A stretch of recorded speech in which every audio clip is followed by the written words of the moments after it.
Luke chapter 10 and verse 25. Everybody knows at least the title of the hero, the Good Samaritan. And people will use that phrase to describe folks that do nice things for other people. I had a flat tire and a Good Samaritan stopped and helped me change my tire. So we've got it in our vernacular to use that phrase. What's kind of funny about it is in Jesus' day and in the crowds that he ran with, there was no such thing as a Good Samaritan. That wasn't the reputation that everybody had for Samaritans. They were half-breeds. They were from the northern tribes that had left God behind and eventually gotten run off to Assyria and intermarried with the foreigners and all that. So they didn't think highly of Samaritans. They called them dogs. They didn't want to have anything to do with them, which is one of the reasons that I think that the hero of this story is a Samaritan. He's a made-up guy. It's probably not a historical story that Jesus is telling. It's a parable. But he lets the hero of the story be somebody they never would have imagined would be the hero of the story. Verse 25, on one occasion, an expert in the law stood up to test Jesus.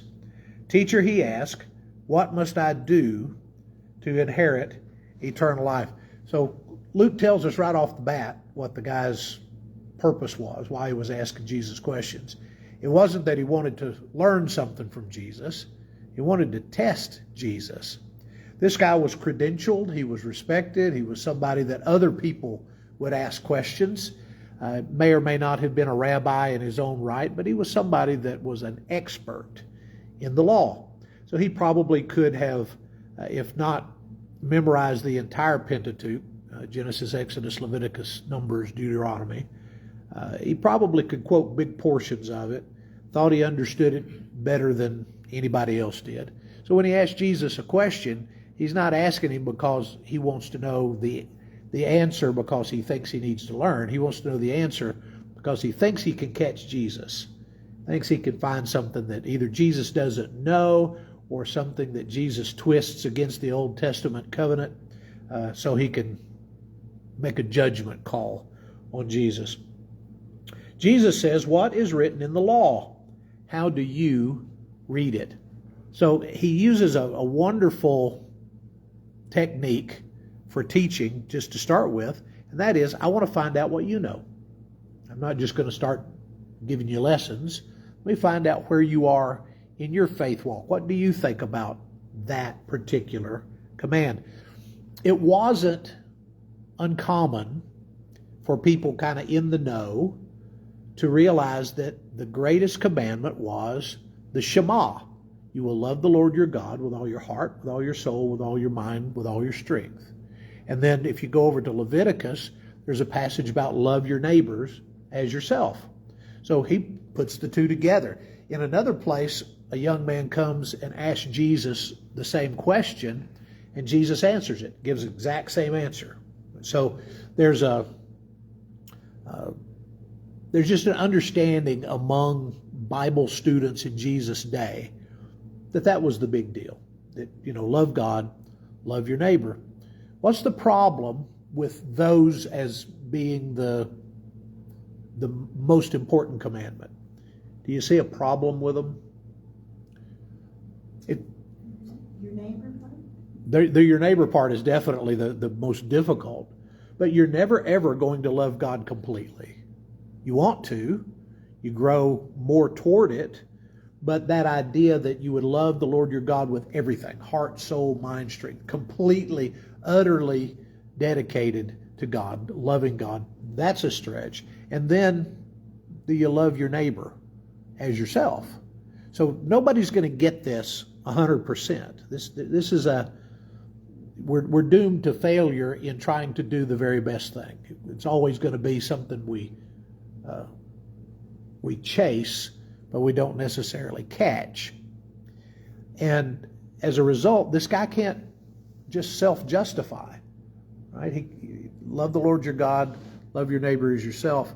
It's a lot more difficult than don't kill, don't steal, don't commit adultery. Well, those are more specific. And I can say, okay, I've never killed anybody, so I'm good on that one. Well, do you love your neighbor as yourself? Well, no, probably not. I try to be kind to people, but do I love you as much as I love me? That's a stretch for any of us. And then Jesus is even going to broaden that to a wider category. When Jesus says, I want you to tell me what you know, the guy gives the right answer, but again, he's in it for the wrong reason. 27, love the Lord your God with all your heart, with all your soul, with all your strength, with all your mind, and love your neighbor as yourself. Jesus says, you have answered correctly. Do this, and you will live. Okay? Now, what was his question? What must I do to inherit eternal life? It's a little bit like the Philippian jailer, right? What do I need to do? What must I do? How can I be saved? What's my situation, and how can you fix it? So this young man says, well, Lord, I need to know what's the crowning achievement. How can I know that I have eternal life? And we would come up with a lot of different answers, perhaps. Probably most in the forefront for us would be, are you a baptized believer? Right? Do you really believe that Jesus is the Son of God? Have you ever put him on in baptism? Those two things we count as being very, very important. Jesus says to this young man, if you really want to have eternal life, love God with all your heart, soul, mind, and strength. Love your neighbor as yourself. And so it's such a huge category that you can't just go, easily put your finger on something that you've done to get right in this category. Verse 29, it says, he wanted to justify himself. Right? So he needs something more concrete. This category is too wide open. Love God, love your neighbor. So I want to know, who is my neighbor? So if you'll tell me who I have to love, then I can work on it from there. If I know that I have to love my neighbor and then I know who my neighbor is, I can get closer to this unattainable command that we're trying to talk about. Who do you think that the expert in the law considered to be his neighbor? What answer might he have been expecting? Everybody is too broad for this guy. He wants to narrow it down. Let's look at Leviticus 19. Leviticus 19 is where they get the second part of this dual command. And Leviticus 19, and we're just going to look at verse 18, I think. No, let's start in 17. Oh, no, let's go 16 and a half. Don't go around spreading slander among your people. Who's your people in Leviticus? Jews. Do not do anything that endangers your neighbor's life. I am the Lord. Do not hate a fellow Israelite in your heart. Rebuke your neighbor frankly, so that you will not share in their guilt. Do not seek revenge or bear a grudge against anyone among your people, but love your neighbor as yourself. I am the Lord. So love the Lord your God. Love your neighbor as yourself. But when they look at Leviticus and they see love your neighbor as yourself, who's their neighbor? Jews, right? People that are like them. Could be their physical neighbor, somebody that lives down the street. Could be the spiritual neighbor. They're Jews by religion. Could be national neighbors. They're Jews, part of the Hebrew race. Could be folks that you kind of choose for yourself. We had a friend years and years ago in northeast Arkansas that gave us a little keychain, and it said, friends are the family you pick for yourself. And she was very sincere about that. She adopted us, wanted to be part of the clan, wanted us to be as close as family. maybe he thought about things like that. People that are like me, people that are kind of equally connected to things to which I'm connected. And the story that Jesus tells is the exact opposite. Right? If this guy had been able to just say, thank you for your answer, I appreciate your input, love God, love your neighbor, I'm good to go, he would have been a lot better off. But he says, I want to justify myself. I want to know that I'm doing something that's so right that it's worthy of eternal life. So what is the definition of a neighbor? Who's my neighbor? So in reply, Jesus said, a man was going down from Jerusalem to Jericho when he was attacked by robbers. They stripped him of his clothes, beat him, and went away, leaving him half dead. A priest happened to be going down the same road. When he saw the man, he passed by on the other side. So too, a Levite, when he came to the place and saw him, passed by on the other side. But a Samaritan, as he traveled, came where the man was. When he saw him, he took pity on him. He went to him and bandaged his wounds, pouring on oil and wine. He put the man on his own donkey, brought him to an inn, and took care of him. The next day he took out 2 denarii, gave them to the innkeeper. Look after him, he said, and when I return, I will reimburse you for any extra expense that you may have. Which of these 3 do you think was a neighbor to the man who fell into the hands of the robbers? The expert in the law replied, the one who had mercy on him. And Jesus said, go and do likewise. So it's a simple story, at least to us. To the guy that Jesus was telling the story to, not so simple. Because all of the people that should be the good guys in the story are the bad guys. And the one guy that should be the bad guy is the good guy. And then Jesus ends the story by saying, I think you should act more like a Samaritan, which was just insulting and horrible for any Jew to hear. The Samaritans are the good guys, the Jews are the bad guys in this story. So why don't the priest and the Levite stop and help this guy? Can we find an excuse for them? Some people have tried to explain that perhaps they were on their way to Jerusalem, that they were on their way to the temple. Priest would not want to be ceremonially unclean. The Levite may have been helping in matters of religion. He didn't want to be ceremonially unclean.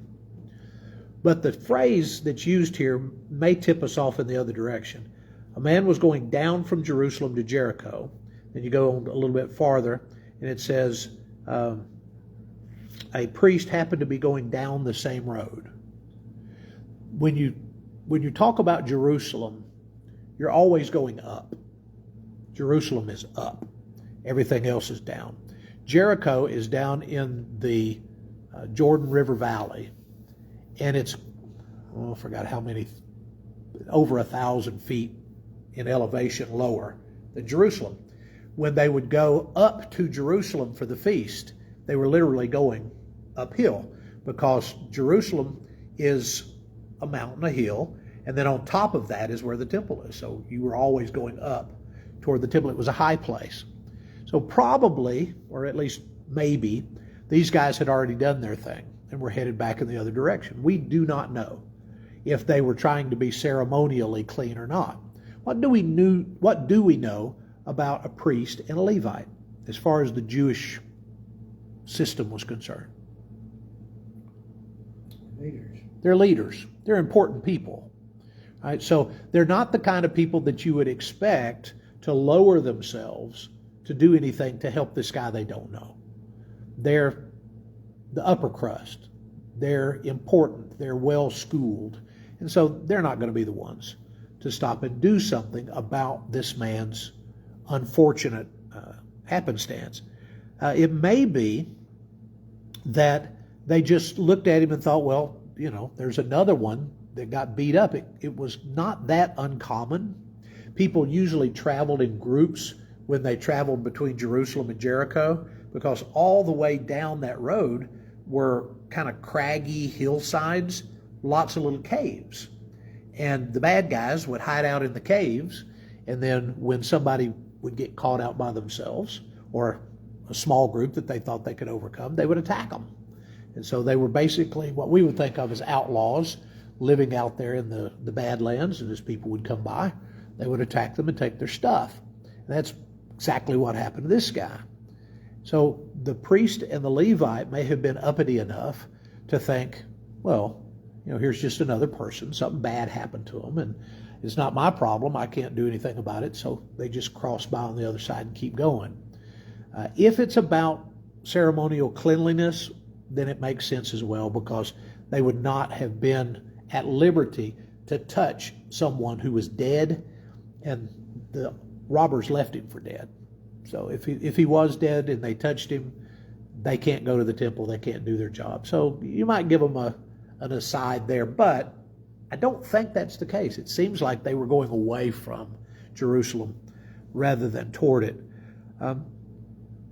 So why does the Samaritan stop? You got two guys that didn't. We're not completely sure why they didn't, but why did the Samaritan stop? He took pity on him, right? He saw somebody in need. And because the guy needed help, that was enough reason to stop. He didn't have to reason out all the ifs, ands, and wherefores. And this guy doesn't have anything to lose. Right? He's not the upper crust. He's not somebody that folks are looking to for leadership. He's just a Samaritan. So when he stops, it doesn't cost him anything as far as reputation is concerned to stop and to help the guy. I was watching one video. The speaker was talking about how many different things the text says that he did. Right? It's a very active passage. Let's see. Verse 33. A Samaritan, as he traveled, came where the man was. When he saw him, he took pity on him. He went to him. He bandaged his wounds. He poured in oil and wine. He put the man on his own donkey. He took him to an inn. He took care of him. He gave 2 denarii to the innkeeper and said, look after him when I get back. So there's 7 in a hurry, right? I think that individual counted 10 altogether that this guy does. He gets very active very quickly and takes care of the things that are necessary. And he uses his own provisions to do it. He's traveling, so he's got some things with him that he might need along the way. He's got oil. He's got wine. Both of those things are necessary just, to cook if you're out on the road, to make sure you've got sustenance. But he uses those as a medicine. He has some bandages. Don't know exactly what he used for bandages. That you didn't buy the cure ads. You had to rip up cloth or whatever. But he uses something that belongs to him to help the guy. Puts him on his donkey, takes him to the inn, takes care of him personally for the rest of his stay there. It doesn't say how long he stayed, maybe just one night. But he takes care of the guy personally, so he takes on the role of a nurse and makes sure that this guy is okay. How much of a history did the Samaritan have with the guy that he's taking care of? 0. Never met the guy before, never saw him.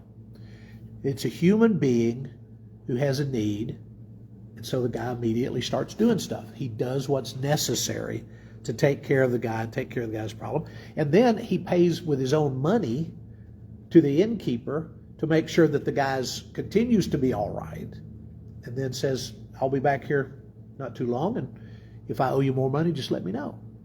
So he's willing to pay the debt for this guy that he's never met. We're not told whether the guy ever regained consciousness, whether they ever had a conversation, whether he knows anything about him at all while he's paying for him and taking care of him. And he's a Samaritan, right? And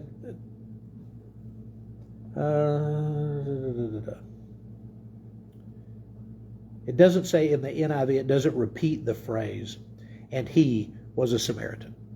In the healing of the 10 lepers, right? There's 10 lepers that are healed. One comes back to say thank you, and Jesus says, well, where are the other 9?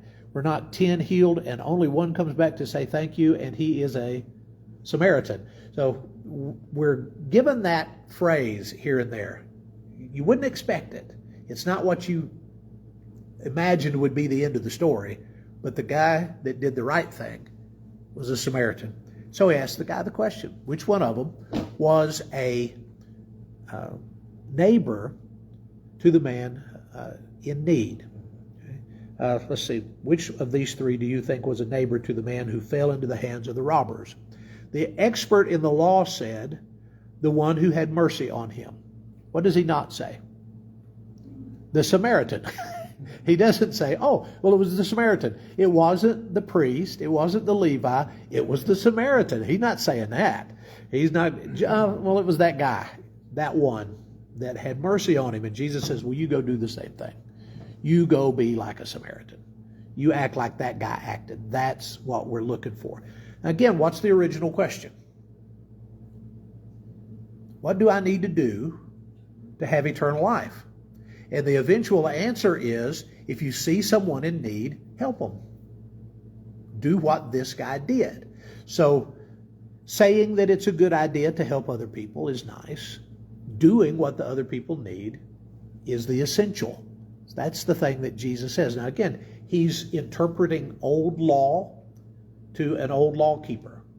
He's having a philosophical, theological conversation with a guy who's an expert in the law. So you've got two top-notch Old Testament Bible scholars having a conversation. And Jesus is teaching him something that he probably doesn't want to learn. But Jesus says, if you really want to be right with God, get right with people. Take care of the people that need you. That's how you define neighbor. Not, are they like me? Not, do we get along well? Not, do we live in the same neighborhood? But do they need my help? So a neighbor is somebody that needs you, not necessarily somebody that you need. So it's a hard lesson. And again, it's not something that any of us will ever completely get right. It's not an absolute. It's a goal. It's a journey. It's something that we try to learn and train ourselves to do. And how good do we feel on those occasions when we do it? We know we're doing it right. When we help somebody, and maybe they can't do anything in return, but you help them anyway. And you go away feeling good about it because, deep down inside, that's the deal. We love God, and because we love God, we love other people. And then, of course, you can always make the connection that Jesus died for people that he didn't know. He died for people that could never, ever do anything to pay him back.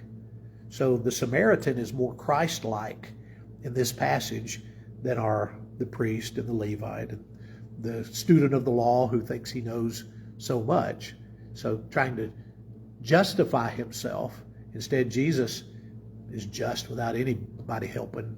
He doesn't have to justify himself, but he gives himself over to looking like a fool so that other people can be saved. So there's lots of neat little undertows in the parable of the Good Samaritan. Any thoughts about this guy or this parable? No? I've covered it so well.